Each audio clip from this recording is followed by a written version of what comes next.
Welcome back, night wanderers, to Nakora Nights, the California. Sunshine, beaches, movie stars, but behind the glitz, the shadows hide things no one dares to talk about.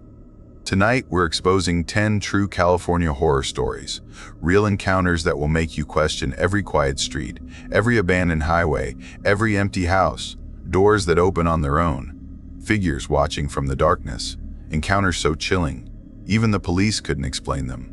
Before we go deeper, I need to know, where are you watching from right now? And what time is it where you are? Because some horrors only come alive after midnight. If you think you can survive these stories, like this video, subscribe and comment below. I survived California's darkest secrets. Now, turn off your lights, put on your headphones, and listen carefully. This is 10 Untold Most Disturbing True California Horror Stories. Let's begin.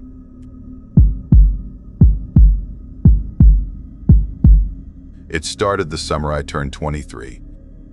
I was living alone in a crumbling apartment near Echo Park, Los Angeles, trying to balance night classes in graphic design with my morning shifts at a vintage clothing store. The walls of that apartment were the color of old bones, and the air always smelled faintly of dust and rain even when it hadn't stormed in weeks. Most nights I sat on the couch scrolling endlessly through my phone, the television flickering in the background. My friends had drifted off into their own lives, and the silence felt like something alive, heavy, watching. That's when the ad appeared between two memes. Find someone who appreciates you. Real connections. At first, I laughed. I wasn't that kind of person. But the quiet has claws, and curiosity is sharper. I downloaded the app just to see what kind of people were on it. Within an hour, the messages came. Cheap compliments, crude offers, everything you'd expect from people who wanted affection like a transaction. Then, one message stood out. His name was listed as Dorian Vale, age 43. The photos showed a man in a black suit standing in front of city skylines. His eyes were unsettling, calm, almost kind, but too precise, like they could slice through you. His first message wasn't like the others.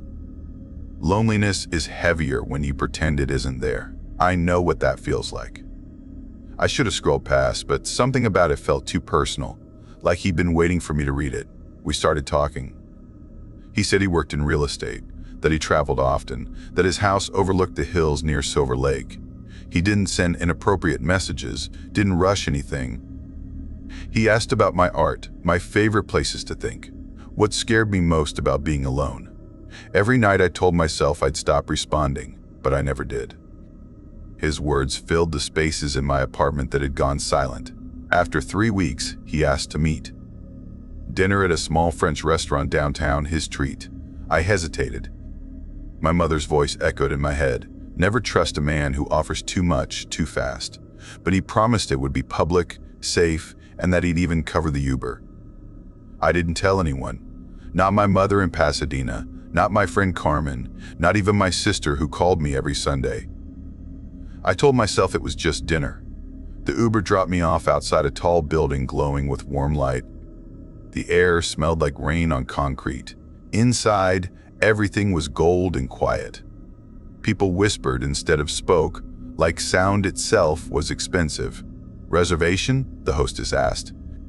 Dorian Vale, I said, barely above a whisper. She nodded and led me to the center of the room. He was already there, sitting alone at a round table, like the whole place had been built around him. When he stood to greet me, I noticed the faintest scar running from his temple to his ear. "You're even more beautiful than I imagined," he said. His voice was smooth but steady, the kind that fills a room and still feels private. Dinner passed like a dream. He asked about my life, my mother, the city. The waiters moved silently, their faces blank, eyes unfocused. Every time one refilled my glass, I felt a chill. They didn't blink. At one point, he tilted his head and said softly, "You remind me of someone I once loved." I smiled nervously. "Your wife?" He paused, the faintest smile on his lips. "My daughter." My heart stumbled. The way he said it wasn't affectionate. It was possessive. His eyes lingered too long. I told myself not to read into it, that I was overreacting. That night, he sent a car to drop me home. When I stepped inside my apartment, I felt lighter, relieved. But as I kicked off my shoes, something cold brushed against my ankle. I looked down. A small silver charm lay on the floor, a tiny heart locket. Inside, engraved letters read, "My little dove." I hadn't noticed it before. Over the next weeks, Dorian's messages became constant. He called me his girl, his only comfort. He sent flowers that appeared at my door even when I didn't give him the address. Once, he left a note under my doormat. "I like the way you sleep with one arm over your head." I wanted to believe it was a coincidence, but every part of me knew it wasn't.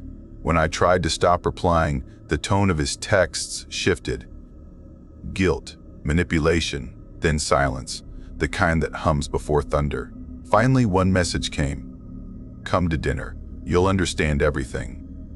The address was a mansion on the edge of Los Feliz, tucked behind iron gates swallowed by vines. My cab driver muttered, "This place gives me bad vibes," before driving off quickly. The front door opened before I knocked. Dorian stood there, smiling faintly, wearing the same black suit. "I'm glad you came." Inside, the house looked frozen in time, every surface spotless, every picture frame perfectly aligned, but there were no family photos. Only paintings of him, each slightly different, aging in reverse. We sat in the dining room, candles flickering between us. I tried to make small talk, but the air felt too heavy. Then I noticed a painting above the fireplace, a portrait of Dorian, only younger, with a dark red mark at his temple. "What happened there?" I asked. He looked at the painting for a long time before answering. "That was the night the world forgot me." A faint voice brushed against my ear. "Leave." "He isn't what you think." I froze. "Did you say something?" He raised an eyebrow. "No." "Are you feeling all right?" I nodded quickly, forcing a smile, though every part of me screamed to run. The whisper returned when he poured me wine. "He killed me. She should have died instead." The glass shattered in my hand. Wine and blood spilled together across the tablecloth. He reached out, grabbing my wrist, firm but smiling. "Careful, darling. You're shaking." His eyes didn't blink. From that night, the whispers never left me. I heard them in my apartment, in my dreams, even at work. Sometimes in class, I'd glance outside and see him, across the street, under a lamppost, watching. One night around 2:17 a.m., I woke to the sound of a baby crying under the floorboards. Soft at first, then sharp, almost human. I called building maintenance. They found nothing but an old, rotted baby blanket, buried deep beneath the wood. The next morning, a text from Dorian waited on my phone. "Did you find her?" That was when I stopped sleeping. The following week, I took a late shift driving for a rideshare app, anything to stay out of that apartment. Around 7:45 p.m., I picked up a woman in a wedding dress outside a dark alley downtown. She sat silently in the back seat, her eyes fixed on the window. Halfway to her destination, she whispered, "He's coming for you too." When I turned to ask what she meant, the seat was empty. The address she'd entered led to an abandoned church on Figueroa. I quit driving that night, days blurred. I felt like a thread being pulled loose from the world. The whispers were louder than ever. I kept hearing Dorian's voice mixed with others, crying, pleading, calling my name. I went to his mansion one last time. I don't remember deciding to. I just woke up, standing before the iron gates, hands trembling, rain soaking through my jacket. The door creaked open as if it had been waiting. Inside, the candles were already lit. The table was set, but this time there was only one plate. "For you," he said, his voice softer than I'd ever heard it. I tried to speak, but the air was thick, heavy. "Aren't you eating?" He smiled faintly. "I already have." The whisper screamed inside my head. "Don't eat. Don't drink. Run. Run." "Do you know why I chose you?" he asked, leaning close. His breath was cold, like winter air. I shook my head. "Because you see me. Most people stopped seeing me long ago." He touched my chest lightly, over my heart. "You're mine now." I stumbled back, knocking over the chair. That's when I saw it. The faint red wound at his temple, bleeding fresh like it had just happened. "You're not alive," I whispered. He tilted his head. Alive enough to keep you. The lights flickered. The whispers rose into a scream. I bolted through the hallway, the door slamming behind me, glass shattering as I ran into the storm. I didn't stop until I reached Sunset Boulevard, drenched, barefoot, shaking. When I looked back, the mansion was gone. In its place was an empty lot, overgrown with weeds and broken stone. That was months ago. I moved to a new apartment, started therapy, tried to rebuild. But sometimes, around 2:17 a.m., I wake to the sound of footsteps in the hall. Slow, deliberate, and when I close my eyes, I still hear his voice against my ear. She should have died, not me. Sometimes I think he's right. Because lately, when I pass a mirror, the reflection that looks back at me isn't always mine.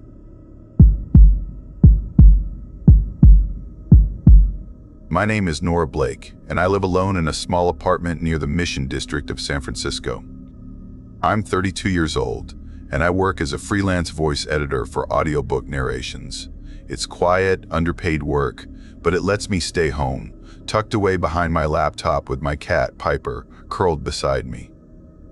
The city outside my window never truly sleeps.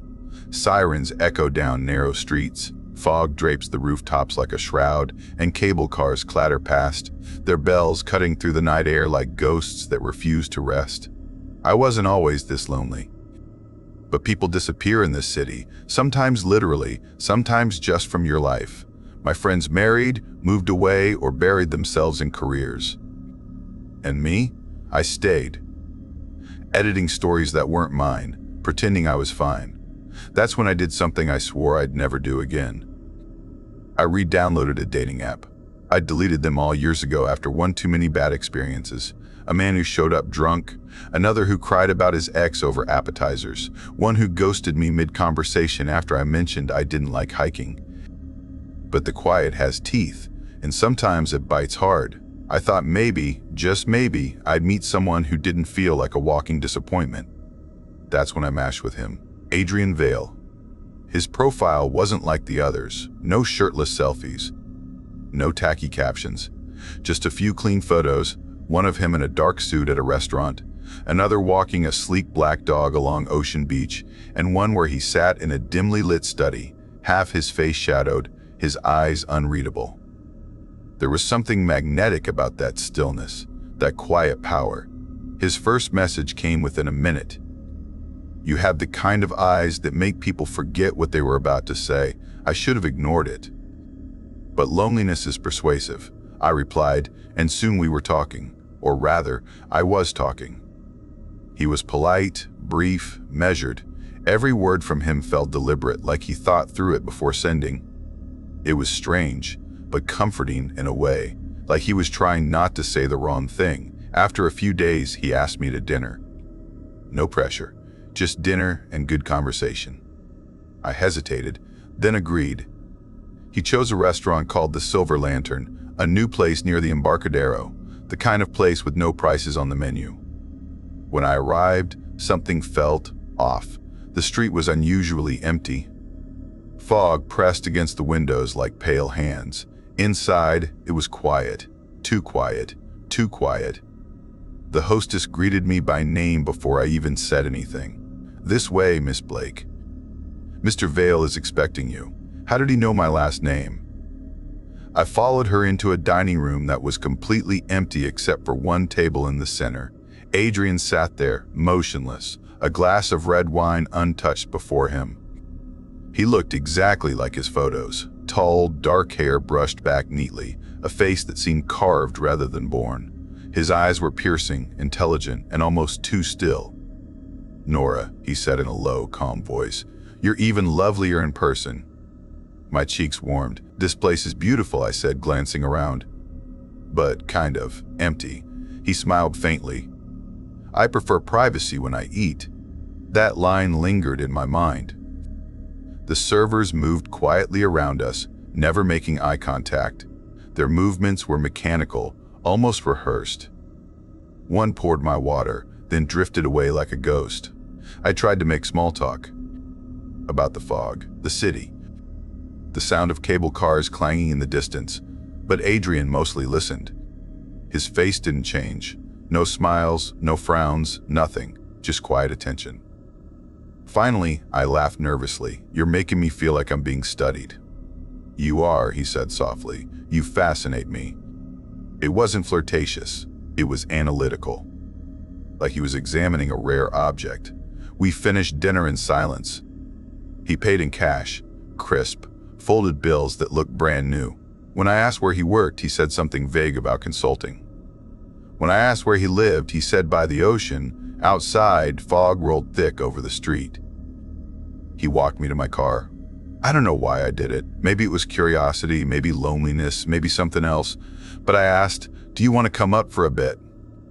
He nodded once. "I'd love that." The elevator groaned as it climbed to my floor. The air felt charged.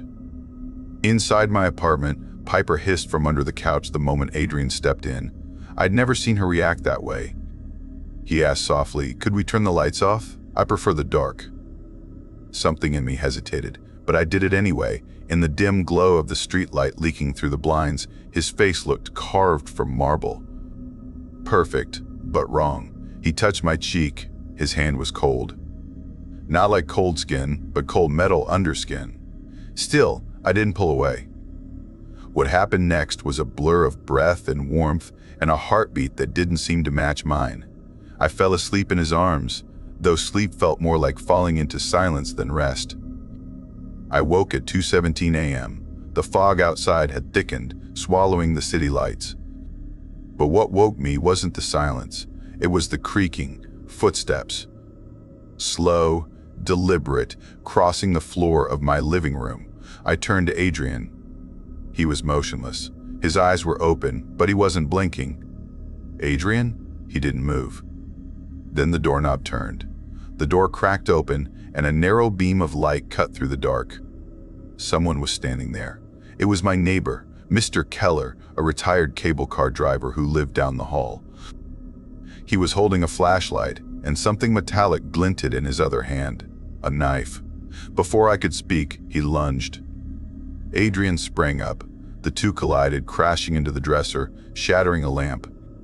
I screamed. Keller slashed at him, shouting something I couldn't understand. The knife sank into Adrian's shoulder, and that's when I saw it, not blood. A thick black fluid seeped out, gleaming like oil. It dripped onto the floor and hissed as it touched the rug. Keller gasped, horror twisting his face. I knew it. I knew it wasn't human. Adrian grabbed him, throwing him against the wall with impossible force. The sound that came from Adrian wasn't a scream. It was a sharp electric crackle, like static through a radio. Keller thrust the knife again, straight into Adrian's chest, then his eye. A flicker of blue light burst out, and Adrian collapsed, motionless. For a long moment, I couldn't breathe. The smell of ozone filled the room. My cat was howling. My neighbor was panting, clutching his side. He looked at me, eyes wide with both fear and sorrow. He reached into Adrian's jacket pocket and pulled out a folded paper, dropping it into my trembling hands. It said, "Eliminate Nora Blake." My name. My throat closed. Why me? What is this? Keller's voice broke. Because of me. Because of who I am. He dropped the knife and sank onto my couch. His face was pale, his hands shaking. "Nora," he whispered, "I'm your father." The world tilted. I laughed. A small, broken sound. "No, my father died when I was 3. "No," he said, tears in his eyes. "They told you that to keep you safe." I worked for a syndicate, a secret division that built things like him, machines that looked human. We called them sleepers, perfect assassins. When I tried to leave, they came for your mother. She disappeared before they could reach you. I've been hiding ever since. I shook my head. "You're insane." He pointed to Adrian's body. "You saw it yourself. He's not human." The floor under the body was smoking. Black fluid was still seeping out, thickening like tar. Keller, my supposed father, said softly, "We need to go, now." They'll send another when they find out he failed. My mind spun. Every part of me screamed to run, but my legs barely moved. I grabbed my coat, my phone, Piper's carrier, and followed him out the door. The hallway was empty, but as we passed the end window, I saw it, a shadow splitting in two across the fog outside. One shape followed us. The other walked the opposite way. My blood turned to ice.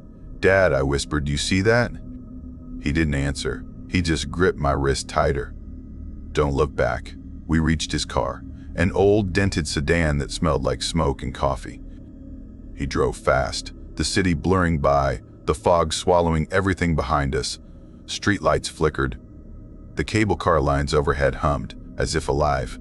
We passed through Nob Hill, and I saw something that made my heart stop. A cable car clanked past us, empty, except for one old man sitting by the window staring out. His face was pale, his eyes hollow. I blinked. It was Adrian, or something wearing his face. We didn't speak again until we reached the Golden Gate Bridge. The wind howled, rattling the windows. My father's hands trembled on the wheel. "Where are we going?" I asked. "North," he said, "far north. Your mother's waiting. She's been in hiding near Mount Shasta. Off their grid. We can be safe there." But his voice faltered, like he didn't believe it himself. At 4:42 a.m., the radio cut on by itself. A faint, broken voice whispered through the static, "Nora, you shouldn't have left." It was Adrian's voice. The sound made the glass vibrate. My father slammed the radio off, his face ashen. "He shouldn't be able to do that," he muttered. "He's offline." "Offline?" I repeated. "What does that even mean?" He didn't answer. A pale shape appeared in the rearview mirror. Someone was standing in the fog at the edge of the bridge. Watching, we drove for hours. Past Marin, into the dark, winding roads leading toward the redwoods. The world felt heavier the further we went, like something unseen followed just beyond the headlights. At dawn, we pulled over near an old Victorian house surrounded by tall, skeletal trees. "We can rest here," my father said. "It's abandoned." The moment we stepped inside, I heard it, music. Soft, distant, a piano playing somewhere upstairs. My father froze. "Do you hear that?" I whispered. He nodded. "Don't go up there." But I did. Each step creaked.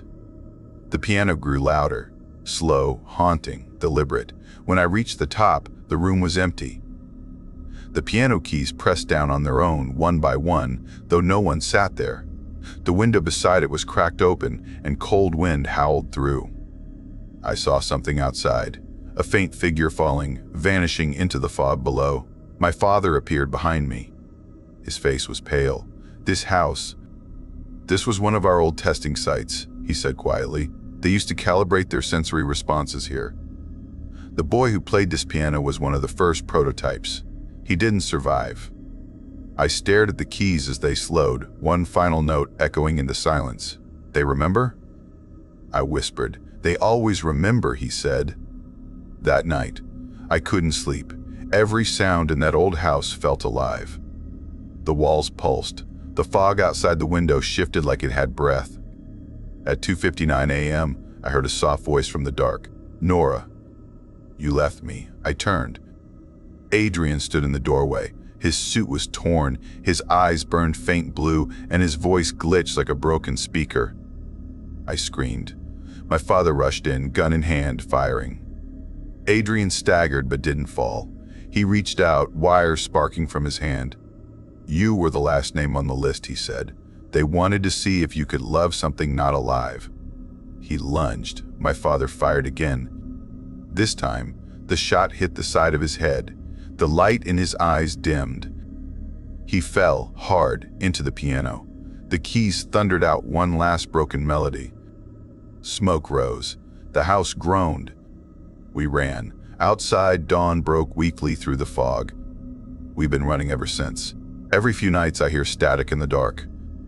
Sometimes, when I walk alone, I see my shadow split in two, one walking beside me, the other slipping away in the opposite direction. And sometimes, when I ride the cable car through the city, I still see him. The old man in the same seat, same expression. Waiting, watching. I record these words because I don't know how much longer I'll remember. The black fluid from that night stained my floorboards. It still seeps through no matter how much I clean. If anyone finds this recording, please listen. Don't trust the quiet ones. Don't trust the ones who never blink. And if someone ever tells you you're exactly what they were looking for, run.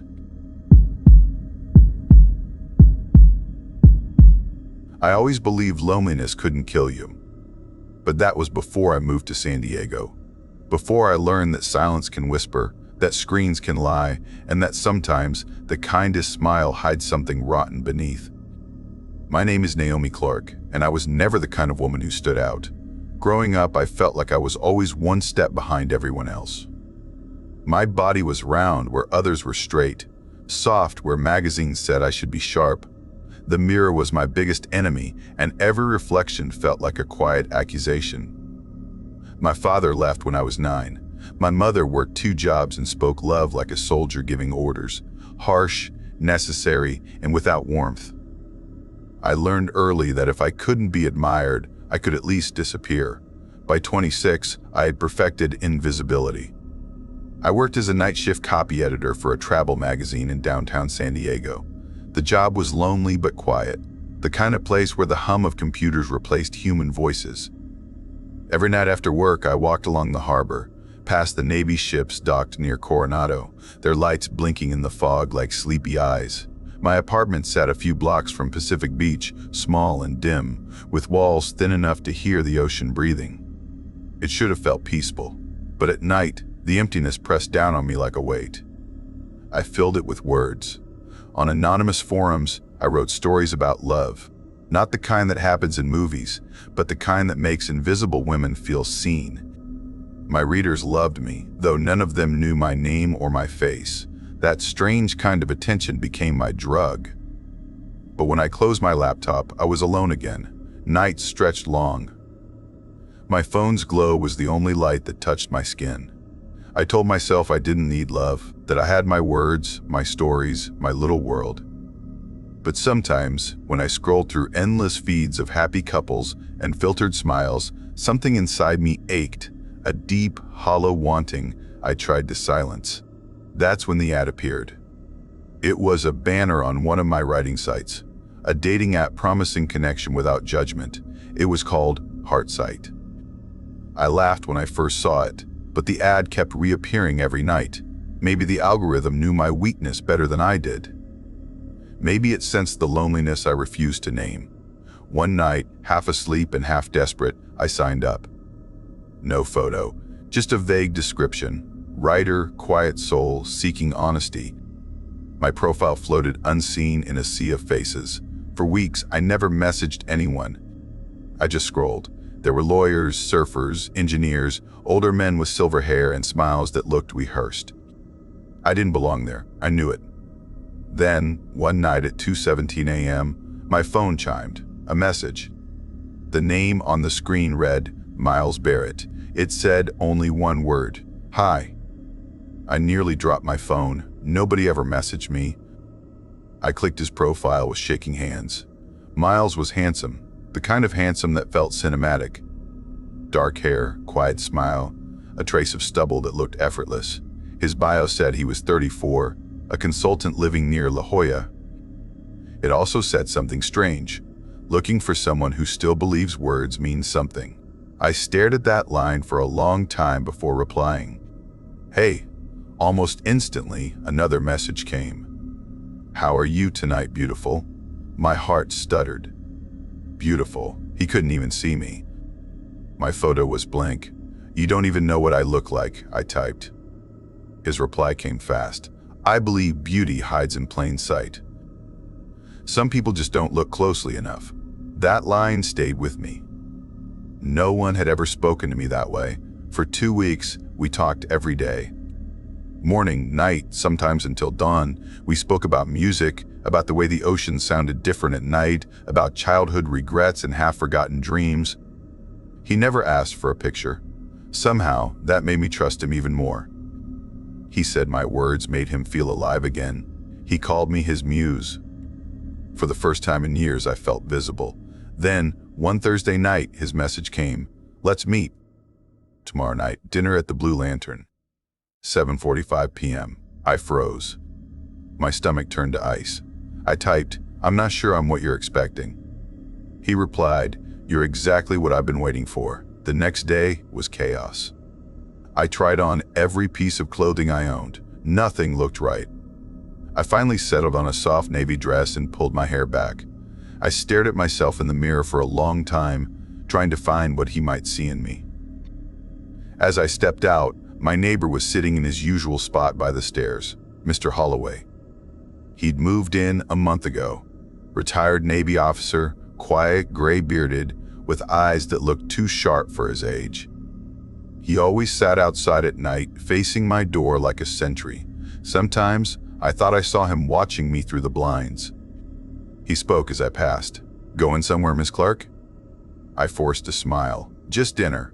Just dinner." He stared for a moment, then said in that slow, grave voice, "Be careful near the harbor tonight. Some ghosts never left those waters."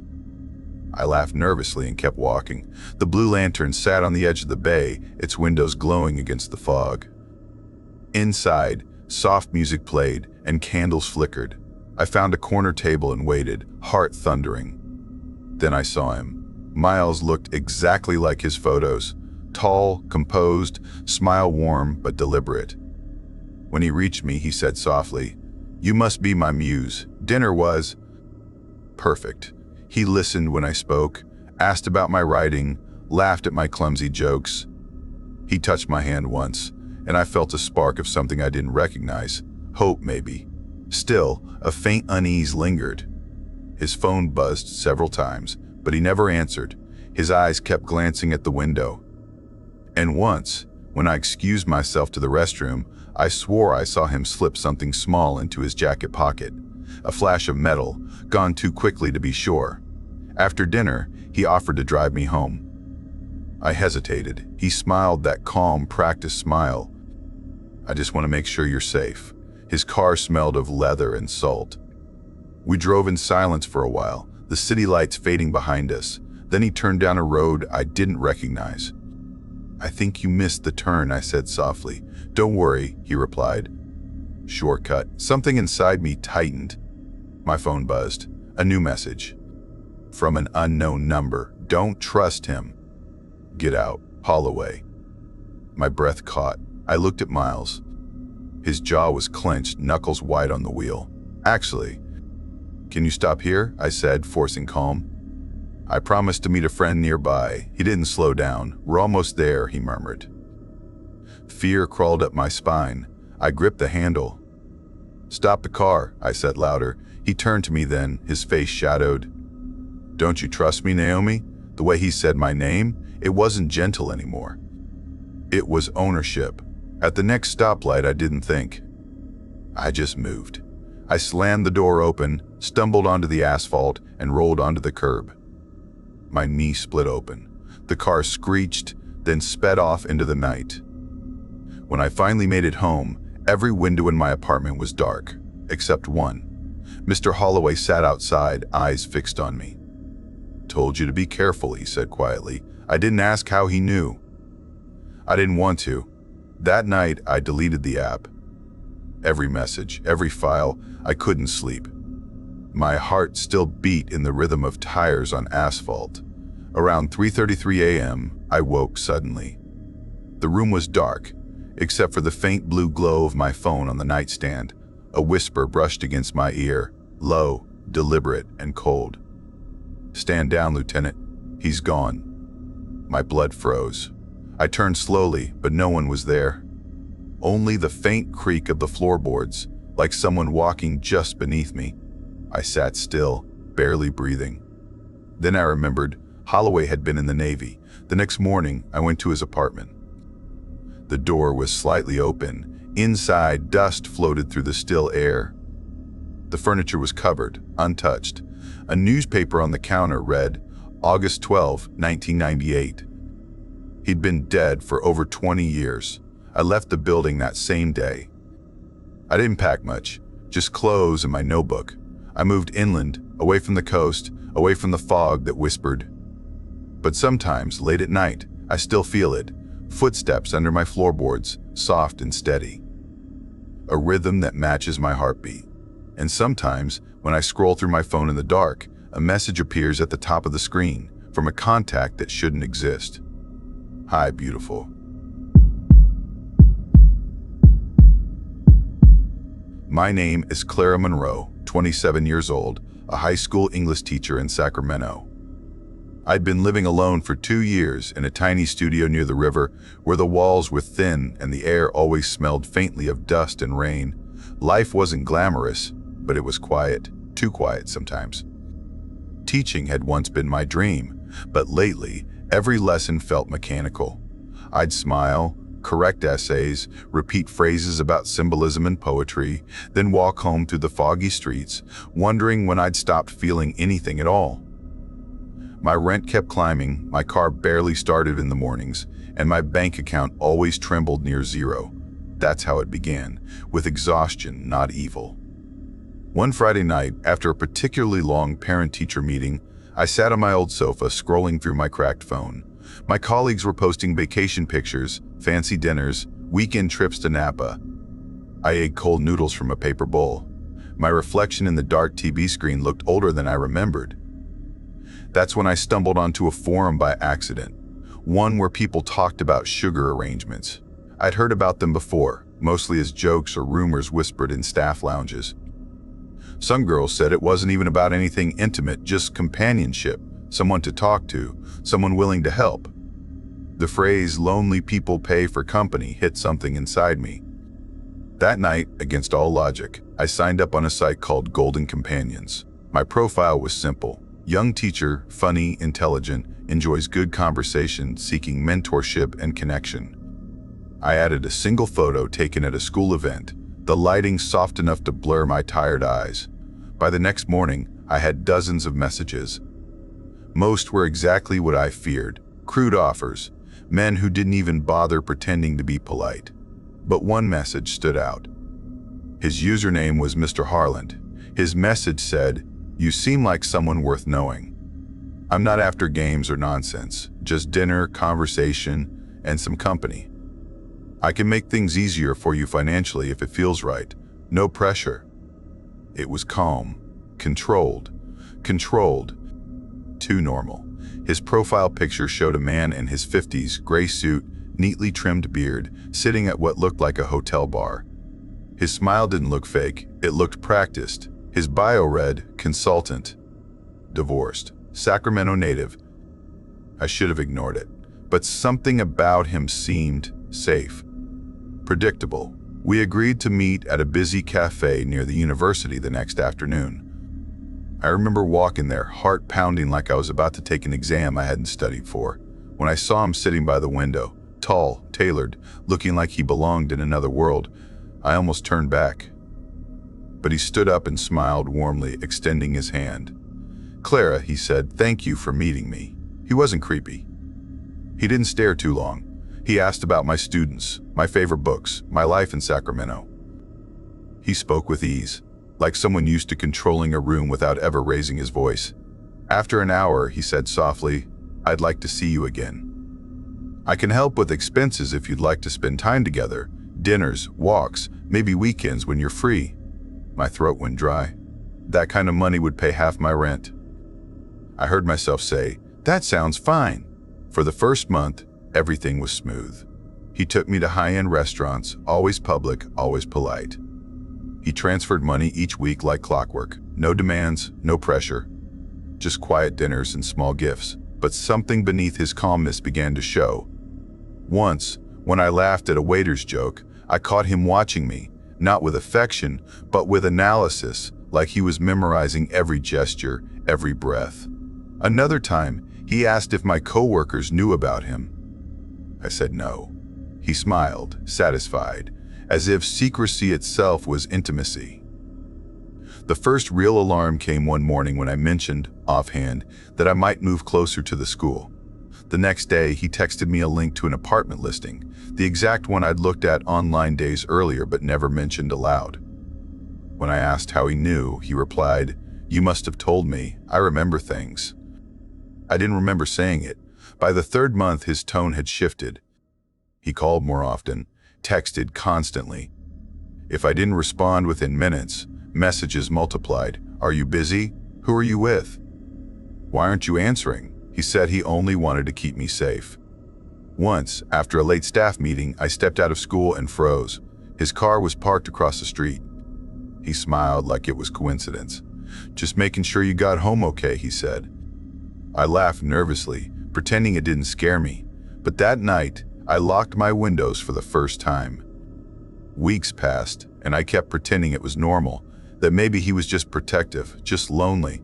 But loneliness shouldn't feel like being watched. One afternoon, I stayed late grading papers. The classroom emptied, the sun dipped low, turning everything orange and quiet. I turned to erase the board and glanced at the windows, catching the faint reflection of my students' desks. That's when I saw her. A girl sitting in the last row, head bowed, long dark hair falling over her face. "Hey," I called softly. "Class ended 20 minutes ago." She didn't move. I stepped closer. The desk was empty. My heart jolted. The reflection still showed her sitting there. I blinked, and the shape was gone. The next morning, the attendance sheets reminded me that the only girl who ever sat there had transferred 2 months earlier. I tried to tell myself I was exhausted. Stress does strange things to your mind. But when the janitor asked why I'd left the classroom lights on all night, I couldn't answer. That weekend, Harlan suggested a quiet getaway. He said he'd found a cabin outside Sacramento, by the river, private, peaceful. My instinct screamed no, but my rent was due, my car repair overdue, and part of me still clung to the illusion that this was harmless. The drive was long, winding through forests and empty roads. The air grew colder the farther we went. He talked the entire time about how people didn't appreciate silence anymore, how he preferred to be off the grid. When we arrived, the cabin was almost too perfect. Neatly arranged furniture, fire already lit, candles on the table. Something about it felt rehearsed. Dinner was quiet. He poured wine. I barely sipped. "You make me happy, Clara," he said after a long pause. I smiled politely, unsure what to say. "I don't want to share you," he added softly. "Not with friends, not with anyone." The air tightened. He reached across the table, his grip firm around my wrist. "Promise me," he whispered. "Promise you'll only be mine." My voice trembled. "Sure, I promise." He smiled, releasing me. "Good girl." Later, while pretending to sleep, I noticed him pacing near the window, whispering to himself. Every so often, he looked at his phone, even though there was no signal out here. At 2:17 a.m., I woke to a faint buzzing sound. My phone, even without service, displayed messages from him. "Are you awake? Why aren't you answering?" "Don't make me come over." But he was already here. I sat frozen, every muscle tense. The cabin was silent except for the wind, yet somewhere beneath that quiet, I swore I heard something faint. A child's voice, far away, calling softly from outside. I looked through the window. By the riverbank, half shrouded in mist, stood a small figure waving slowly. I blinked. The instant I raised my hand to wave back, every outdoor light around the cabin flickered out at once. The darkness swallowed the world. My heart thudded so hard it hurt. Somewhere behind me, a floorboard creaked. When I turned, Harlan stood in the doorway to the back room, eyes hollow, holding something shiny, a key. "Couldn't sleep?" he asked quietly. "I thought I heard someone outside," I managed to say. He smiled faintly. "No one's out there. It's just us." The way he said it felt final. When he finally fell asleep near dawn, I slipped from the bed, careful not to make a sound. I found the key he dropped earlier and crept toward the locked door at the back. It opened into a small, windowless room. And inside were photographs, hundreds of them. All of me, walking to school, unlocking my apartment door, sleeping in bed, pictures of my classroom, of my students. One photo showed me writing on the board, the reflection in the glass showing that same dark-haired girl sitting in the back. There were others too, faces I didn't recognize, women in different places, each one marked with dates. My stomach turned. That's when I heard him behind me. "You weren't supposed to see that," he said softly. I spun around. He stood there, a kitchen knife glinting in his hand, his expression calm, almost tender. "I take care of you," he whispered. "I protect you. And you stay with me forever. I backed away slowly, shaking. Harlan, please put it down. We can talk. He stepped closer. No more lies. You don't understand. I saved you. From them? From who? He smiled. From the ones who whisper it's not your time. My blood ran cold. That voice. I'd heard it once in the school intercom, weeks ago, late one night when I was the only one there.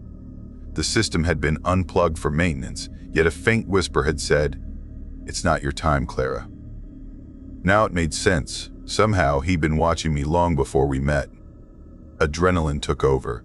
I grabbed a glass bottle from the shelf and smashed it across his arm. The knife clattered to the floor. I ran through the door into the freezing night, barefoot, branches tearing at my skin. I didn't stop until I saw headlights on the road. A truck slowed beside me. "Are you okay?" the driver shouted. I sobbed, "Please help me." The police found the cabin hours later. Inside, they discovered the photographs, a box filled with strands of hair, small trinkets, even a school ID card belonging to a woman reported missing 3 years ago. Harlan was arrested.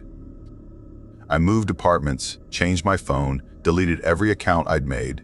But sometimes, when my phone buzzes unexpectedly, my chest still tightens. Sometimes, I wake at 2:17 a.m. to faint whispers near my window, voices saying it's not your time. And sometimes, when I drive past the river after dark, I still see a small child standing in the fog, waving. I never wave back. Because the last time I did, every light went out.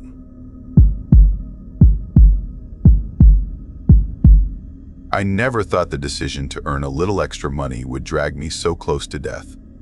I was 23 then, living above a noisy laundromat on the east side of Oakland, a cramped apartment that smelled like detergent and steam.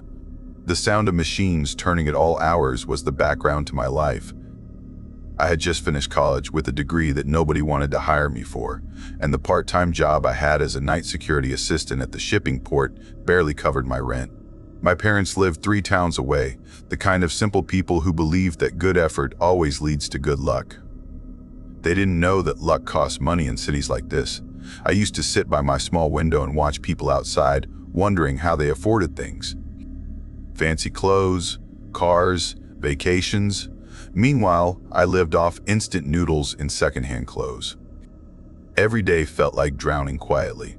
That's when I started hearing people at work talk about a different kind of job, one that paid in cash and didn't ask for experience.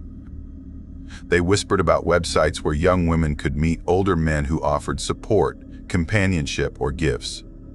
They called it sugar dating. At first, I laughed it off, but the idea didn't leave me. I told myself I'd never do anything physical, maybe just talk, maybe have coffee, maybe let someone help with my rent. My logic was simple. If I stayed careful, nothing bad would happen. One night, I made a fake profile, used the name Layla instead of my real one. Within days, my inbox was full of messages. Most were from men who looked like they spent too much time taking pictures of their watches or cars. Some felt wrong immediately, but one profile caught my eye, a man named Richard. He said he was in real estate, lived near the bay, mid-40s, neat appearance, a calm smile in his picture. His message was polite, respectful even. He said he didn't want to waste time, only to know someone genuine. I responded, thinking there was no harm in talking. We exchanged messages for a few days. He said he had a vacation cabin near Lake Merritt, traveled often, lived alone since his divorce. He sounded safe, careful, even kind. After a week, he asked to meet. He told me he'd drive to Oakland, book a hotel near Jack London Square, and that we could meet in the lobby for coffee. He promised no pressure, said I could leave anytime I wanted. I should have stopped there. The day we planned to meet, I spent an hour deciding what to wear. I didn't want to look desperate, but I didn't want to look careless either. I finally chose dark jeans and a simple maroon blouse, my hands trembling as I applied cheap eyeliner. By 7:45 p.m., I was on the bus heading downtown. The night smelled like rain, the streetlights reflecting off the wet asphalt. When I entered the hotel lobby, the world seemed too bright, and then I saw him. Richard looked exactly like his photo. tall, silver hair brushed neatly, wearing a navy blazer, the kind of man who seemed confident but not arrogant. He smiled when he saw me, walked up with an easy grace. "Layla," he said softly, but I only nodded. His voice was smooth, almost hypnotic. We sat in the corner of the hotel cafe, the low hum of conversation around us. He asked about my job, my family, my dreams. I told him about the security work, about the long nights staring at CCTV monitors. He listened intently, like every word mattered. He talked about his business, his travels, and how lonely it was to come home to silence. Then his tone shifted slightly, softer, closer. He said he could make things easier for me. Rent, bills, maybe even a new car. He said he didn't expect much in return, only companionship, someone to talk to. His words sounded practiced, too smooth, like they had been said many times before. Still, the thought of my unpaid rent and overdue power bill pressed down on me. Maybe I could pretend, just a little longer. After an hour, Richard leaned closer, his eyes sharp under the warm light. "I booked a suite upstairs," he murmured. "It's quieter there, we can talk in peace." My breath caught. I said I thought this was just coffee. "Of course," he replied, still smiling. "No pressure at all. I just want to give you something." He pulled a small velvet box from his pocket. Inside was a gold bracelet, delicate and shining. I froze, unsure what to say. "I can't take this," I whispered. His smile faded a little. "It's just a gesture," he said quietly. A start, but my chest tightened. Something about the way he stared at me made my stomach twist. I shook my head. I should go. The warmth drained from his face instantly. His eyes went dark, his jaw clenched. "You don't trust me?" he asked, but it wasn't really a question. "No, it's not that," I tried to say, but my voice broke. "Then come upstairs," he muttered, his voice lower, more forceful now. "You don't have to do anything, just stay. Let me hold you. I'll pay you." I stood up fast, the chair scraping loudly. His expression turned cold, almost lifeless. "Don't walk away from me," he said quietly. People in the lobby were still around, but I could feel the heat of his anger. My heart hammered in my chest as I grabbed my bag. "You think you can just play with me," he hissed under his breath. "You girls always do." I stepped back, forcing my legs to move. He slammed his hand on the table, startling nearby guests. The sound cut through the room. Then he leaned close enough for only me to hear, his breath sour against my cheek. "You'll regret this, Layla." I walked out without looking back, pretending calm though my hands shook uncontrollably. When I stepped outside, I scanned the street. No sign of him, but my skin prickled as if eyes were watching me. That night, messages started flooding in. Unknown numbers, words that made my blood run cold. "Ungrateful. You embarrass me. I know where you live." I blocked every number, but new ones appeared. For days, I barely slept. Every sound outside my window made me jump. At 2:17 a.m. one night, while checking CCTV at the port, I saw something strange. A figure standing knee-deep in the dark water, looking directly into the camera. The image flickered, static crawling over the screen, but the face never moved. I zoomed in, my hands trembling. It looked like Richard. The next second, the feed cut out completely. When I checked outside, no one was there, just the wind moving through the fog. I told myself it was exhaustion, hallucination from no sleep. 2 nights later, I came home to find my apartment door slightly open. I froze. I never left it unlocked. My chest tightened as I stepped inside, scanning the shadows. Everything looked untouched, yet something felt off, like the air itself was disturbed. I placed a small camera near the door, hoping to prove I was just paranoid. The next morning, the footage made me drop my phone. Someone had unlocked my door from the outside, entered quietly, and stood in the dark for 3 minutes, facing my bed. The shape looked exactly like Richard's build. Then, just as calmly, it turned and left. I couldn't breathe. I called the police, but they found no fingerprints, no forced entry. They told me it might have been a glitch. Maybe I forgot to lock the door. But I knew. Days turned into weeks, each one worse than the last.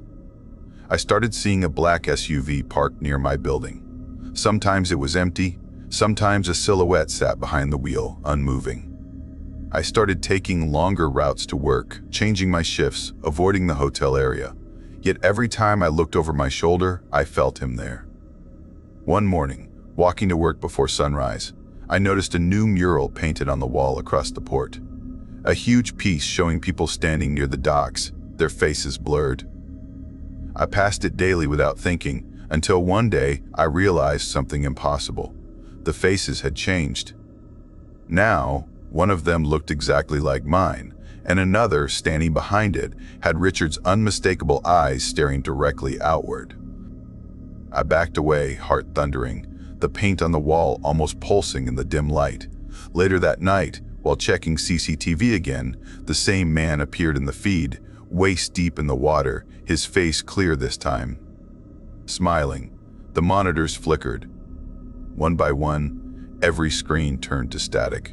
Then all came back on together, showing a single image, my apartment, my bedroom window, with me sitting inside watching the screen. I don't remember leaving work that night. I only remember waking up at home with the lights still on and the front door wide open. The next week, a headline hit the local news. Businessman found guilty of multiple murders, suspect linked to online sugar site victims. His name was Richard Fallow. One of the victims, a student from Emeryville, had been found near the lake, the same one he once told me about. The police said she had met him through the same site I used. My hands wouldn't stop shaking as I watched. That could have been me. I deleted everything, my profile, my pictures, every trace of that name, but I can't delete the memories. I still see his shadow and reflection, still hear footsteps outside my door at night.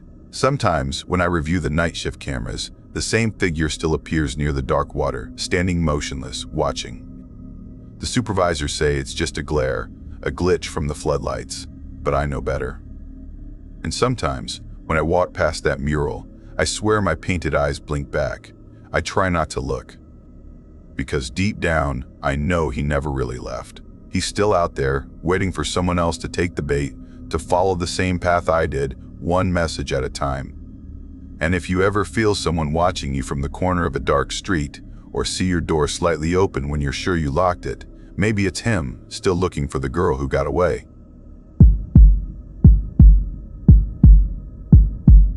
I never planned to step into the kind of darkness that changes who you are. I only wanted to stop feeling like life was pressing its thumb against my chest. My name is Maya Lopez, and back then, I lived alone in a half-renovated apartment near downtown San Jose. The place used to be an old bakery, now chopped into studio units with thin walls that leaked every sound from the street. At night, the VTA light rail hummed by, its windows flashing pale blue across my ceiling like heartbeats I couldn't ignore. I worked as a barista at a cafe on Santa Clara Street, pulling shots for tech workers who made more in a week than I did in a month. Rent swallowed most of my pay. Groceries came next. What was left covered bus fare and the cheap instant noodles that kept me breathing. My mother had died years earlier from a sudden illness. My father had remarried and moved north, and I'd learned quickly that surviving alone wasn't the same as living. One night after another 12-hour shift, I sat in the glow of my cracked phone screen, scrolling through side job listings and surveys that promised gift cards I'd never actually get. My thumb hesitated when I saw an ad at the bottom of the page: find companionship, not commitment, secure and safe allowances. I almost laughed. Then I remembered rent was due in 4 days. I told myself I was only curious. The site looked cheap, pale pink with looping hearts and photos that screamed too good to be true. I used a fake name, Lila Rose, and uploaded a few half-hidden selfies where only my eyes showed. Within minutes, my inbox filled with messages. Most were crude, asking for things I wouldn't repeat out loud. I was about to delete my account when one message stood apart, polite, careful, written like an old-fashioned letter. Username, Silverhawk. Hello, Lila. I'm not searching for anything physical. I just miss talking to someone who listens. If you'd keep me company, I'll make sure you never worry about small things like rent again. I should have closed the app right then, but his tone felt different. Gentle, almost sad. His profile photo showed a man with gray hair in a dim office, wearing a suit that looked expensive but not flashy. He said he was retired from software, living quietly near Los Gatos. The idea that he was close to me should have scared me, yet it felt comforting, like distance wasn't part of the deal. We began chatting. At first it was safe books, music, the weather. He asked about my dreams. I said I wanted to study design someday. He called me bright and refreshing, words no one had said to me in years. Before I signed off, he asked for my Cash App handle so he could send a small thank you. I hesitated, then typed it. I told myself it couldn't hurt. The next morning, my phone pinged, $300. That number blinked like salvation. I laughed out loud, half guilty, half relieved. He really meant it. Days blurred into weeks. Silverhawk sent money almost every other day, sometimes 20, sometimes a few hundred, with short messages. Lunch on me. You make me feel young again. I miss our talks. For the first time in years, I filled my fridge with real food. I replaced my torn sneakers. I even paid my internet bill early. When he asked for photos, they weren't bad, just smiling selfies, a shot of my coffee cup, once a picture of my hands resting on my notebook. I didn't always send real ones. I'd borrow images from Pinterest when I felt too tired to pose. He never seemed to notice. But something shifted one night around 2:17 a.m. The message popped up while I was half asleep. When do we meet in person, Maya? I froze. I had never told him my real name. I typed fast, pretending calm. I don't usually meet people from online. I thought we were just chatting. He replied almost instantly, I've sent you over $2,000. Don't you think it's time you trust me? I stared at the words until they blurred. I made excuses about work and school. He sent a smile emoji, but somehow it felt like a warning. 3 nights later, another text arrived. You think you're clever, lying to me? I sat up, the room spinning. What are you talking about? I typed. You used fake pictures. You lied about your job. Don't play dumb. I tried to breathe evenly. You're mistaken. You don't know anything about me. The dots blinked. Then, oh, I know enough. Apartment 4B on Oak Street, right? I like your red curtains. My body went cold. I hadn't posted my address anywhere.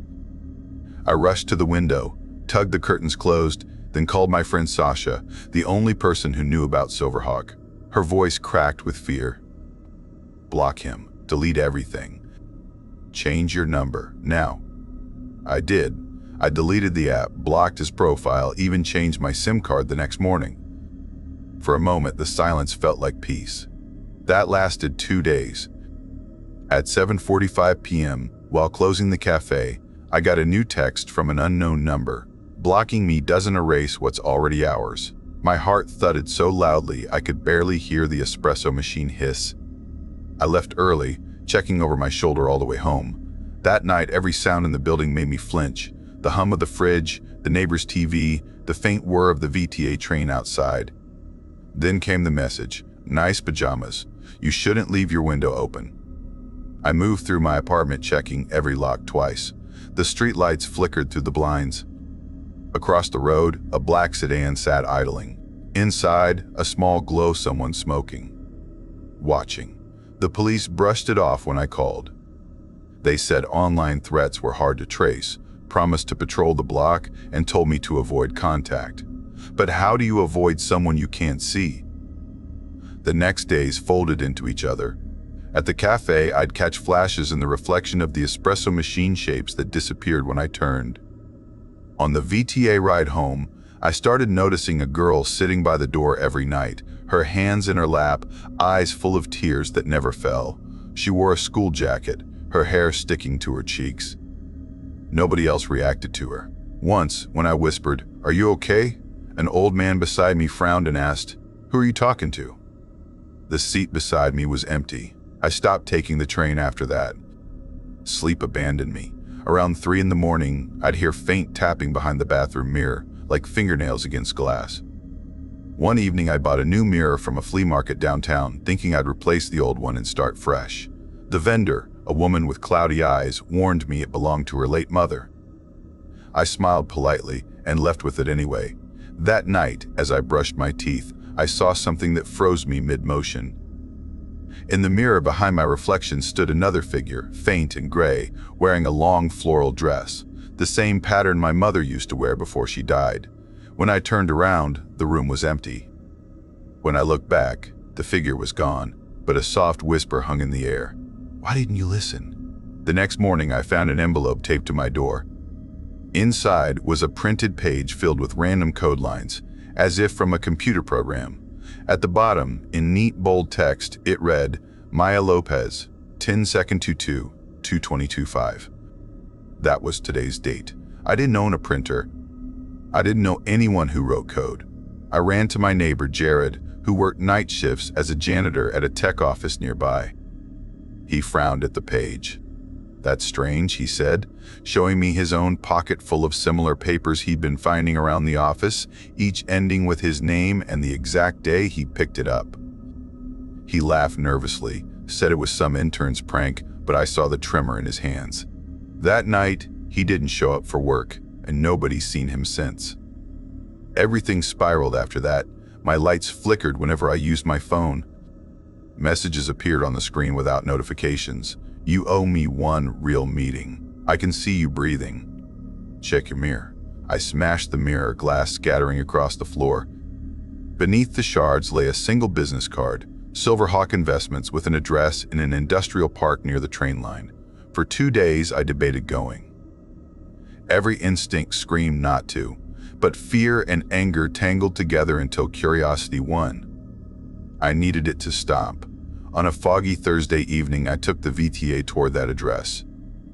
The train was almost empty except for a few commuters and the crying girl again sitting opposite me, tears glinting under the fluorescent light. When the train stopped at my station, she finally looked up and whispered, "Don't follow him." The doors slid open and she vanished. The industrial park was deserted, only the buzz of distant transformers and the metallic smell of rain. The address led to an abandoned warehouse with the same name, letters peeling off the rusted gate. I stepped inside, my phone light slicing through dust and old furniture. In the center stood a single chair facing a cracked monitor. On the screen blinked a text window. "Hello, sweetheart." Finally, you came. The air turned colder. My phone rang once, vibrating against my palm. Unknown number. I didn't answer. The monitor flickered, showing live footage of my apartment, my bed, my kitchen, the broken mirror. I backed away until I hit the wall. Behind me, footsteps echoed softly. I turned. A man stood in the doorway, gray hair, immaculate suit, eyes bright as glass. His smile was calm, almost fatherly. "I told you I'd take care of you," he said. Everything after that is a blur of light and noise. I remember running, sirens somewhere far away, voices calling my name. The next clear image was waking in a hospital room, the fluorescent lights humming overhead. The police told me they'd found no one at the warehouse, no traces of a man matching my description, and that all surveillance cameras in the area had been offline for weeks. My apartment had been emptied, my bank account drained, my phone smashed beyond repair. They asked if I wanted to file a report. I said yes, but even as I spoke, I knew he'd never be found. Some things hide behind screens better than faces ever could. I moved out of San Jose a month later, found a small place closer to the coast, and changed my name again. Yet sometimes, when I ride the train home from work, I still catch the reflection of that crying girl in the window, her mouth moving in silent warning. And once, just once, I caught sight of a gray-haired man sitting 2 rows behind me, his eyes fixed on mine through the glass, smiling faintly as the lights flickered overhead. Easy money never existed. It was just the price for something else, something still following me wherever I go.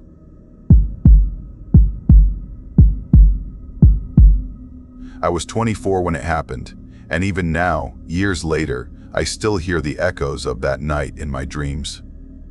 I lived alone in Fresno back then, in a small 1-bedroom apartment above an auto repair shop. I wasn't living, not really. I was surviving. My name's Marissa, and I worked nights as a clerk at a 24-hour convenience store off Highway 41. The kind of job where the flickering fluorescent lights hum louder than the customers talk and the air smells like stale coffee and old gum. Money was always short. My car shook every time I turned the ignition, and the rent always seemed to rise faster than my paycheck. My parents lived in Bakersfield, both factory workers, good people who'd already given me more help than they could afford. I wanted to stand on my own, but standing on my own started to feel like sinking. I remember lying in bed one night scrolling through my phone, watching people my age on social media traveling through Italy, buying clothes I couldn't even dream of affording. Every scroll made me feel smaller, like my life was a mistake I couldn't fix. And that's when I saw it. A website ad that looked like it had been designed to catch me when I was at my lowest. It was called Elite Companions, a site promising luxury and mutually beneficial arrangements. I laughed at first, the kind of laugh that hides shame. But later that night, when the power went out for 2 hours and the dark silence pressed against my walls, I went back to that site. I told myself I was just curious, just looking. That's where I saw him. His name was Adrian Cross, 50-something, a businessman from Nevada who owned property all over California. His profile said he was generous, kind, and lonely. The photos showed a man who looked more like a movie producer than a businessman. Silver hair, sharp smile, tailored suit. He wrote that he wanted someone to talk to, someone real. I didn't believe it, not fully, but I messaged him anyway. That single message changed everything. Adrian replied right away, and from the start he was disarming. He told me I had a softness in my eyes that reminded him of his late wife. He asked about my life, my dreams.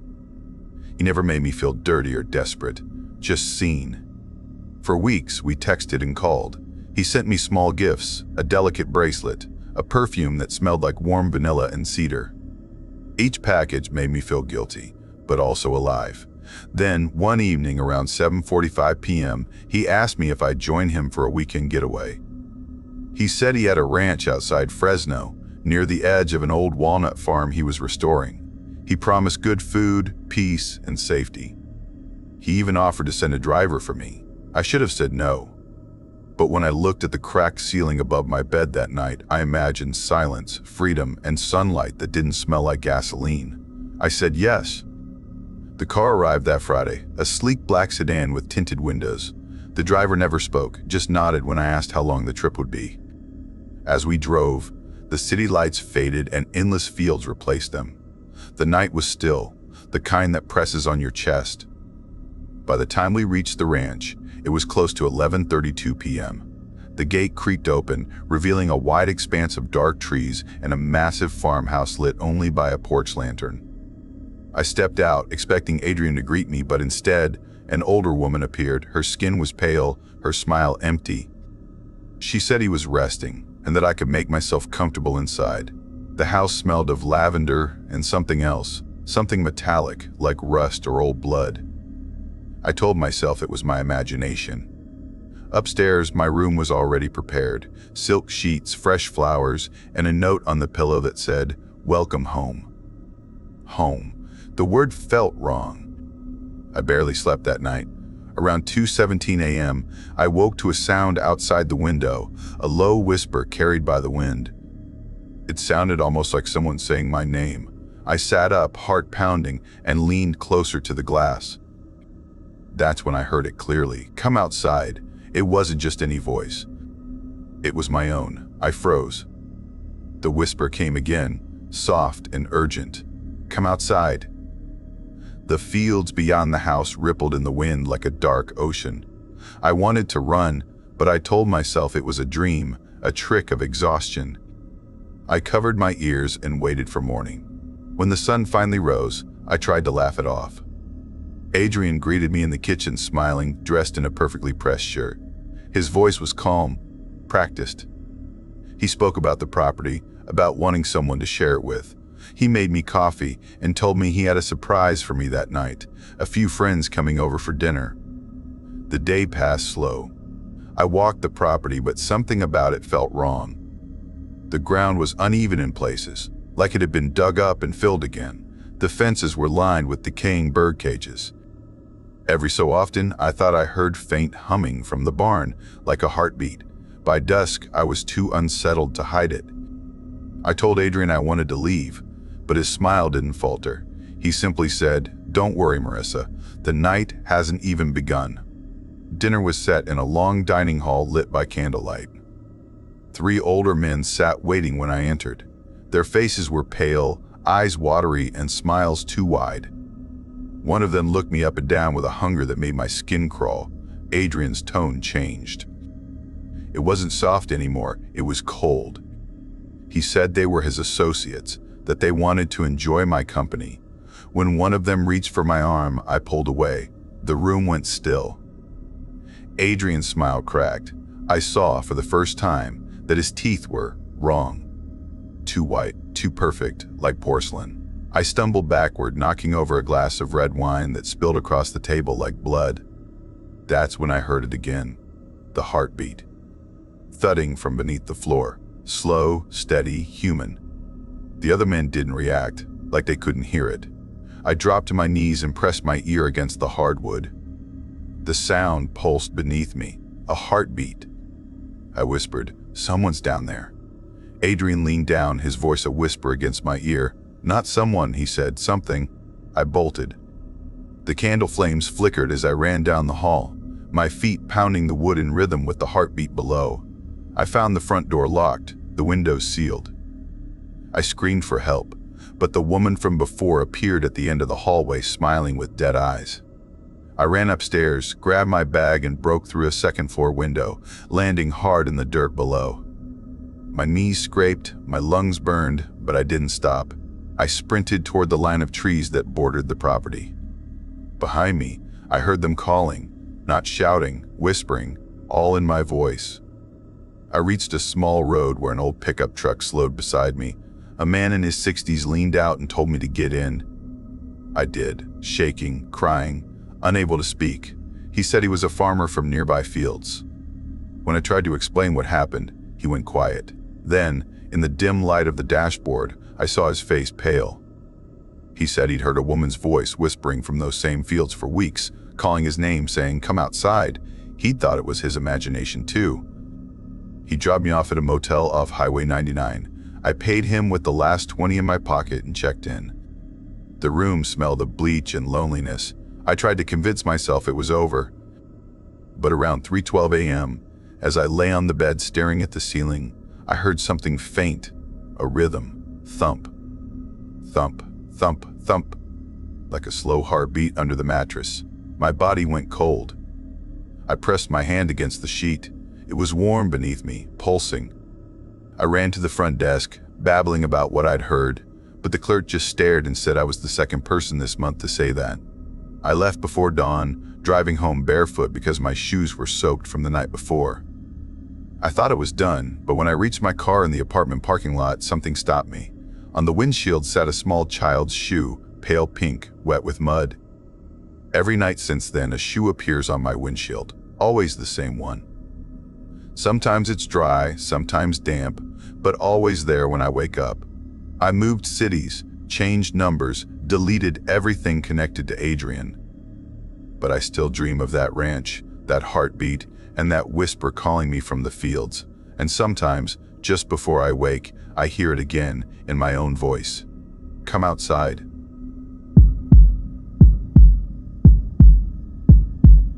I never believed silence could scream. But that night, in the middle of Palm Springs, the quiet turned into something alive. Something that followed me home. My name's Lena Porter, 31 years old, and at the time, I worked as a night receptionist at a small desert hotel called the Mirage Haven. It sat on the edge of Palm Canyon Drive, the kind of place that used to look glamorous in the 70s, but now barely kept its neon sign glowing. I moved to Palm Springs a year before, trying to escape the noise of Los Angeles and a breakup that had hollowed me out. I thought the desert would be peaceful, but peace isn't always friendly. It just leaves space for things you don't want to hear. The night it started, the air was heavy, the kind that sticks to your skin.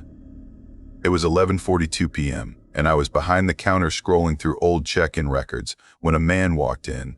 He looked sunburned, dusty, wearing hiking boots and a torn backpack. His voice was low when he said he needed a room for the night. When I asked for his ID, he hesitated, then smiled like he remembered something funny and said, "Guess I've been here before." I frowned. "What do you mean?" He nodded toward the lobby wall. There were photos hanging there, old black and white pictures of past guests who'd stayed decades ago. My stomach twisted when I followed his gaze. There, in one of the frames, was a photo of him. The same face, same eyes, same half smile. The caption underneath said, "Mr. William Ashcroft, Guest of Honor, 1982. I laughed awkwardly and told him maybe he looked like someone else, but my fingers felt cold. He didn't argue. He just signed the register, paid in cash, and walked toward room 7. The door closed with a slow click that sounded final, like something sealing shut. When I checked the system, there was no record of that room ever being booked that night. I didn't sleep when my shift ended at 2. I went home to my small apartment on the outskirts of town, a faded beige building surrounded by sand. The desert air was dry, but not still. You could always hear wind brushing against the windows, whispering through cracks like it had something to say. The next morning, when I opened my front door, my welcome mat was damp even though there hadn't been rain for weeks, and right in the center was a wet handprint, clear as day. It looked too long, too narrow, almost like fingers that didn't bend the way human ones should. I remember kneeling down, staring at it, whispering to myself that maybe some neighbor's kid was playing a trick. But the air smelled faintly metallic, like wet iron, and when I touched the mat, the dampness had already started to sink into the concrete. I cleaned it, tried to forget. But the next morning it was there again, same handprint, the same dampness spreading like breath on glass. I started locking my door twice, sliding the chain across even when I was inside. But fear has a way of slipping through gaps no lock can stop. A week later, after my late shift, I decided to take a walk near the dunes behind the hotel. It was around 12:20 a.m., the moon low and pale. I wanted air, silence, anything to clear my head. The sand stretched endlessly, soft and untouched, until I noticed something ahead of me, footprints. At first, I thought they were mine, but they weren't. They were forming in front of me, one by one, like invisible feet pressing into the ground as something walked ahead. I froze, heart hammering so hard I could hear it in my ears. The prints were spaced like someone was strolling, not running. Calm, deliberate. I whispered, "Hello?" No answer. Only the sound of sand shifting under no one's weight. Then the prints turned sharply toward me. I stumbled back, tripping over my own feet, and when I looked down again, the last print stopped barely 2 steps away. There was no breeze, no sound, just the feeling that something was watching. I ran all the way back to the hotel, chest burning, mouth dry. When I told the maintenance guy, Mark, about it the next day, he laughed it off. "Desert plays tricks at night," he said. "Mirage Haven isn't called that for nothing." But the man from room 7 never checked out. His door stayed locked. Every time I passed by during my shift, I felt the same chill crawl up my arms. One night, I finally knocked. No answer. I tried the handle. It turned. Inside, the room was empty. Bed made. Lights off. But on the nightstand sat a glass of water, half full, and next to it a photo. The same photo from the lobby wall. I backed out slowly, closing the door like if I made a sound, he'd come back. That night, I dreamed of the desert again. But this time, the footprints led straight to my apartment. When I woke, the smell of damp iron filled the air. I went to the door, another wet handprint on the mat, and underneath it, something small and hard pressed into the fabric. I picked it up, a hotel key. Number 7. That was when I started hearing whispers in the vents, soft and uncertain, like someone speaking through walls. Sometimes, late in the shift, I'd hear my name echo faintly down the hallway even when no guests were checked in. The next few nights blurred together. Coffee, desert wind, the endless hum of the hotel AC. I started keeping a flashlight with me everywhere I went. Then came the night of 2:17 a.m. I was alone at the front desk when the lobby door opened on its own. The air rushed and cold. My computer screen flickered, then shut off. In the reflection of the dark glass, I saw movement, someone standing just behind me. I spun around. No one. But on the counter, a single line of wet sand trailed toward the hallway. I followed, shaking. It led straight to room 7. I should have run, but curiosity and fear pulled the same strings. I opened the door. The room looked the same, except the bed was unmade and the photo was gone. The glass of water was still there, rippling slightly like something had just moved beside it. I stepped inside. A whisper came from the corner. "You came back." I dropped the flashlight. Its beam rolled across the floor, landing on a pair of bare footprints, wet and glistening, leading into the bathroom. The door creaked. Inside, the mirror was fogged, though the air was bone dry. A handprint bloomed slowly on the glass, fingers long, nails sharp. I ran out, heart pounding so hard I could barely breathe. When I reached the lobby, the computer screen turned back on by itself. On it was a black and white photo of me standing behind the desk, time-stamped 1982.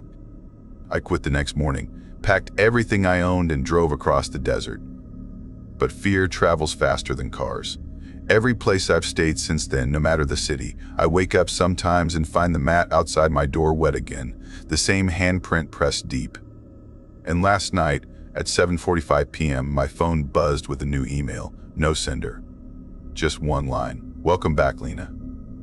Below it was a photo of me standing at the desk of the Mirage Haven, smiling beside a man with dusty boots.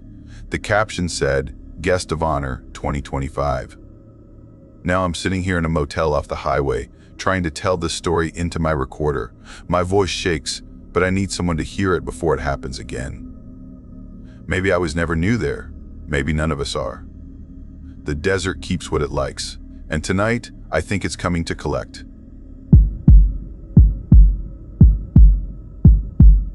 I thought I knew the city. Santa Monica, with its soft ocean breeze and the hum of tourists, felt safe at night, even when the streets were empty. I never imagined I'd learn how wrong I was. I was 21 when it started, a college student living in a small studio apartment near the pier. My name is Lila Moreno, and life was stressful. I juggled classes at Pacific Coast University, part-time work at a coffee shop by the promenade, and keeping my apartment rent paid, barely managing groceries and bills. My scholarship covered some tuition, but not enough for everything else. I often lay awake at night, counting pennies, wondering if I could afford both my textbooks and the electricity that kept my place warm. It wasn't supposed to get dangerous. It began like a solution to an impossible problem. My roommate one evening laughed about how some girls met older men who pay for their lives. She scrolled on her phone, showing pictures of expensive dinners, flights, and cash being handed over. I scoffed, but curiosity burned quietly in the back of my mind. Later that night, I searched online. There were dozens of websites for people offering financial help in exchange for companionship. I told myself I would be careful. I would set rules. Boundaries were key. I wasn't going to give up my freedom. My first arrangement was with a man named Robert. He was quiet, polite, a teacher in his 40s, offering small allowances for coffee dates and conversation. It felt safe, almost fatherly, and I believed I could manage it. But I learned fast that not every man was like Robert. Some messages made my stomach twist, others just screamed warning. I learned to block those that were crude. I learned to ignore charm that felt off, and I began to trust my instincts more than ever. I kept telling myself I was in control. Then I saw him. His profile name was Adrian Vale. The pictures were sleek, showing a tall man in a sharp suit next to a black Tesla, smiling at a gala. His bio read like it was written by a magazine: entrepreneur, traveler, admirer of art and ambition, seeking someone intelligent and discreet. Unlike the others, his first message wasn't crude or transactional. "I see focus and determination in your work," he wrote. "Ambition is rare and attractive." My fingers hovered over the keyboard. Something about the way he wrote felt polite, confident, unsettlingly calm. We messaged for days. He asked about my classes, my family, my dreams. He promised support, not just financially, but a bond, something genuine. It sounded safe enough at first, but the way he phrased things, the insistence on privacy, began to feel wrong. Normally, men would suggest restaurants or hotels, but Adrian insisted on meeting in a quiet park near the edge of the pier at night. "Too many eyes," he said. "Discretion protects us both." I hesitated, but exhaustion and the desire for security clouded my judgment. It was a Tuesday, around 10:50 p.m., when I left my apartment. The streets were silent except for the occasional distant laughter from tourists still lingering near the pier. I told a friend I was out for a late walk, hiding the truth about Adrian. When I arrived at the park, shadows stretched long and eerie across the sand, the faint scent of salt water in the air. And then I saw him, leaning casually against his car, taller than I imagined, expression calm, almost cold. "Lila?" he asked smoothly, using the fake name I had given. I nodded, forcing a smile. "Come," he said, opening the passenger door. I stepped in, heart hammering. The drive was silent except for the hum of the engine. I tried to convince myself he was just another person I would meet and leave. But when he turned off the main road into streets lined with abandoned buildings, panic crept in. "Where are we going?" I asked. "Somewhere private," he said, voice low, calm, almost like a whisper that made me shiver. I should have run. I should have screamed, but his stare pinned me in place. We stopped in front of a derelict house. The yard was overgrown, the windows dark, the paint peeling. He stepped out, waiting for me. Every instinct screamed to turn and run, but my legs felt heavy. I followed him inside. The air smelled of damp wood and chemicals. Broken furniture, scattered papers, and the faint stench of decay filled the room. He gestured for me to sit on a threadbare couch. "Make yourself comfortable," he said, smiling slightly. I hugged my bag to my chest, shaking. "Drink," he offered, holding a cheap wine bottle. I shook my head. His frown made the room feel colder. He sat close, his knee brushing mine, hand sliding onto my shoulder. "You seem tense," he whispered. I forced a laugh. "I think I should go." The smile disappeared. "No," he said sharply. "You're not going anywhere." My heart pounded. His grip was iron. Panic set in, my breath shallow. I struggled, kicking, clawing, but his strength was overwhelming. His face came close, eyes dark, unreadable. "Do you think you can escape?" he hissed. My vision blurred with tears. "Why are you doing this?" I whispered. His answer came slow, calm, terrifying. "I want to know what it feels like to end a life." The next moments were chaos. I fought with everything I had. My arms ached, my legs thrashed. A small part of me thought I could survive, but his hands were everywhere, relentless. I felt my body weaken, my mind scream. His gaze never left mine, cold, detached, like observing an experiment. Morning came, faint light filtering through grimy windows. My body was bruised, shaking, but I had survived. I ran, not stopping until the pier was behind me and the ocean breeze hit my face. I called the police. They tracked Adrian, real name Marcus Vale, and discovered his history of predatory behavior. Arrests, digital forensics, and witnesses confirmed my terror. He was sentenced to life without parole, but that didn't erase the fear, the panic, the knowledge that I had been so close to death. Even now, when I walk the Santa Monica Pier, I check shadows twice, doors thrice. I wake sometimes to the feeling that someone is watching, that eyes are just above the waves, that my name is whispered from the drains of my apartment shower. The beach seems safer in daylight, but at night, I remember Adrian Vale. I thought I was in control, but the truth is, control is a fragile illusion, easily shattered by someone who thrives on fear. Every step I take, every shadow I pass, I carry that lesson. I survived, but the memory of his cold, empty stare lingers.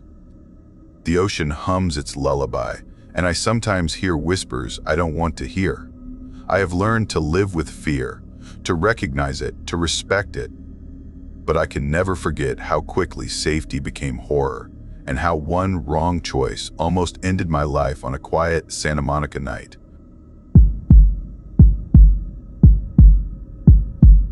I never believed in haunted places.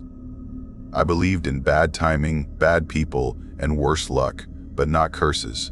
Yet sometimes, a place looks at you a certain way, and you just know it's been waiting. That's what Big Sur felt like to me the first time I saw it. The ocean didn't roll there, it breathed. The cliffs didn't rise, they loomed, like they were listening. My name is Nathan, 24, a struggling freelance photographer trying to turn fog and desperation into rent money. A year ago, I left Los Angeles after my apartment lease fell through and my sanity followed. I thought moving north would help, that the quiet would fix something inside me. But silence doesn't heal you, it studies you. The cabin I found wasn't really a cabin. It was a leftover, half-collapsed wooden box tucked between pines that clawed at the sky. The realtor called it rustic. I called it proof that termites are stronger than faith. Still, it was cheap, and cheap was holy when you lived off overdue invoices. I spent my days hiking the coast with my camera, taking photos of strangers' loneliness and pretending it was art. One night, as the rain turned the forest to whispers, I got a message that changed everything. It came through an old photography forum I hadn't logged into in years. A username I didn't recognize, Adrian Gray. His message was short, polished, unnervingly polite. He said he'd seen my portfolio, that he liked the way I captured isolation. He wanted to hire me privately for a photography project. $2,000 for 2 days of shooting, no contracts, cash payment. I stared at the message for a long time. I had $47 left in my account. My car's fuel gauge looked like an empty promise. $2,000 sounded like oxygen. I replied yes. Adrian sent an address pinned somewhere off the main highway near Bixby Bridge. He said it was a private home with restricted access. I didn't even ask why. The directions wound along the cliffs, deeper into nowhere. When I reached the location the next evening, the sun had already begun sinking, spilling fire across the Pacific. His house was carved into the stone, half mansion, half mirage, all glass and shadows. I thought maybe it was abandoned. No lights, no sound, just the wind moving through the trees. Then I saw the note taped to the front door. Nathan, welcome. The keys under the mat. Start work in the morning. You can stay overnight if you wish. Payment upon completion. Do not go near the cliffs after dark. The words were printed, not handwritten. Precise, mechanical. I tried to laugh, telling myself rich people were just eccentric, but something in my chest felt heavy. I found the key, stepped inside, and froze. The air smelled strange, like ocean brine mixed with copper. The house was spotless. Not empty, just staged. Furniture that looked expensive but unlived. A single cup in the kitchen sink. A phone charger plugged into the wall but no phone. There were no family photos, no clutter, nothing human, just that faint hum of electricity beneath the silence. I unpacked my gear, set up near the massive window facing the ocean, and watched as night fell. The sea below turned black, swallowing the horizon. I told myself I'd shoot at dawn, then drive home and never think about this again. But at 11:17 p.m., the whispering started. It was faint at first, like a radio between stations. I thought it was the wind until I heard my name. Nathan. The voice was low, stretched thin by distance, but it was unmistakably mine. I froze, every muscle locked. It came again, softer this time, like it was right against the glass. Nathan, come outside. The reflection in the window stared back at me, pale, wide-eyed, and behind it, in the dark, something moved. Just a flicker, like a figure standing too close to the edge of the cliff. My hand shook as I reached for my phone. No signal. The whisper came again, longer now, closer. I backed away from the window until my heel hit the leg of the couch. I didn't sleep that night. At dawn, the fog rolled in thick and endless, swallowing the world. I grabbed my camera and tried to focus on work. I told myself I was just tired, that exhaustion made people imagine things. I followed the narrow trail behind the house until it opened near the cliffs. There, standing alone in the mist, was a tree, dead branches, gray bark. I noticed something carved into it. I moved closer. My name, and below it, today's date. The letters were sharp, recent, the wood still bleeding sap. My breath hitched. I looked around, but there was no one. just the sound of waves hitting the rocks far below. I tried to laugh, but it came out broken. Maybe Adrian did it as some kind of weird joke. Maybe someone had been here before. I turned and walked back fast, trying not to look behind me. When I reached the house, another note was waiting on the kitchen counter. Stay until nightfall. Payment in the morning. Do not answer the door for anyone. That's when fear began to settle in, slow and certain. I decided I'd leave after sunset, once the fog cleared enough to see the road. I tried to distract myself by editing photos. The hours passed heavy. The house felt smaller as night returned. Around 9:30, the power flickered. Once, twice, then steadied. The hum in the walls grew louder, like the house itself was breathing. The ocean roared outside, and through the sound I heard it again, my name. Only this time, it wasn't from outside. It came from the hallway. The lights dimmed. Shadows thickened. I stood, barely breathing, camera still in my hand. The whisper came closer. "Nathan, open the door." "It's Adrian." My phone buzzed on the table. A message. "If you hear me outside, don't answer." It isn't me. The knocking started slow, 3 measured knocks, then silence. Then again, harder this time. The voice grew impatient. "Nathan, open the door. Let me in." I backed into the corner, eyes fixed on the front door handle as it rattled. Then it stopped. Silence. For hours, I didn't move. When dawn came, light finally poured through the glass. I dared to breathe again. The house was quiet, the air heavy. But the front door was open, swaying gently, and muddy footprints led inside. They stopped at the window overlooking the ocean. There, drawn across the glass with a fingertip, were words written in fog. "You forgot me. I ran. I ran." I didn't pack, didn't lock the door, didn't look back. The road had a Big Sur twisted like a scar, the cliffs falling away to endless blue.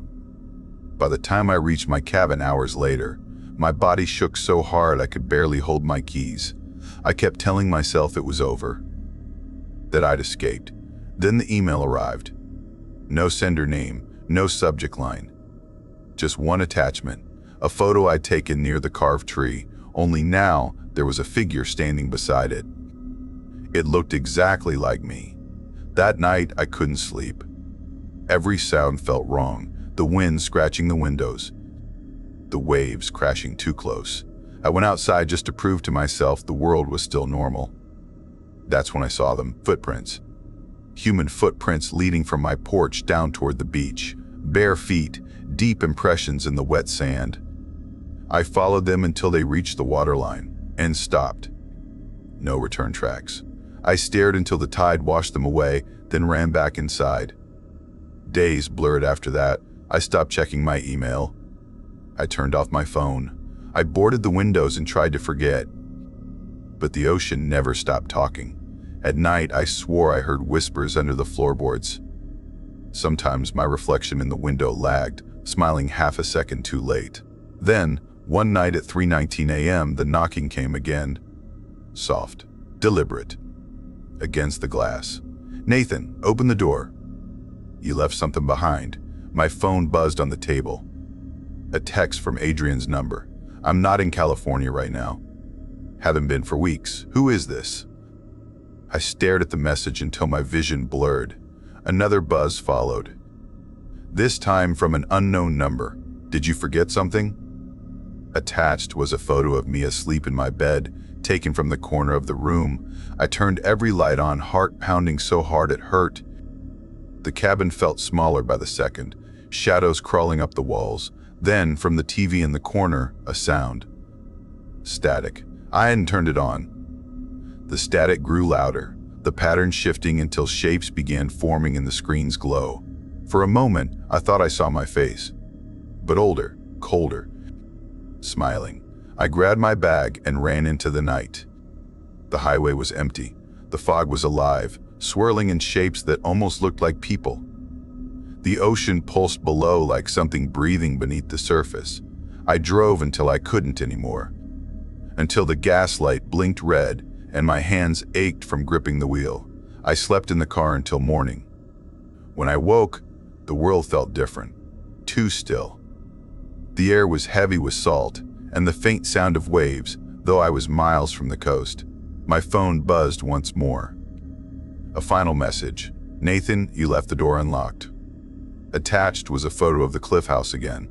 The front door open. A figure standing in the doorway, me.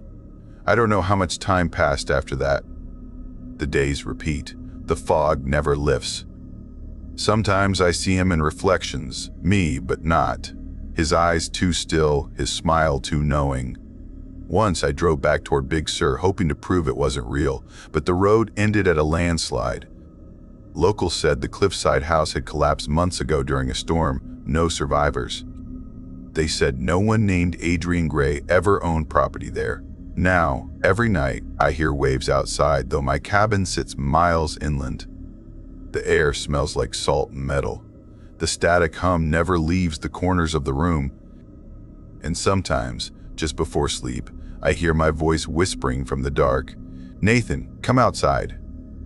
When I look at the window, there are two reflections, one of me and one waiting. In Big Sur, they say the ocean keeps what it's owed. Maybe it does. Maybe it's not the place that's haunted, but the version of yourself that never left. I still wake sometimes at 2:17 a.m. The room filled with that same static hum, the glass fogging from inside. I tell myself it's only the wind, that it can't reach me here. But every night, I feel it getting closer, the sea crawling back through the cracks, whispering my name. And sometimes, just before the dark folds over everything, I swear I hear him breathing beside me. The sound is always the same, calm, familiar, like someone waiting for me to finally answer.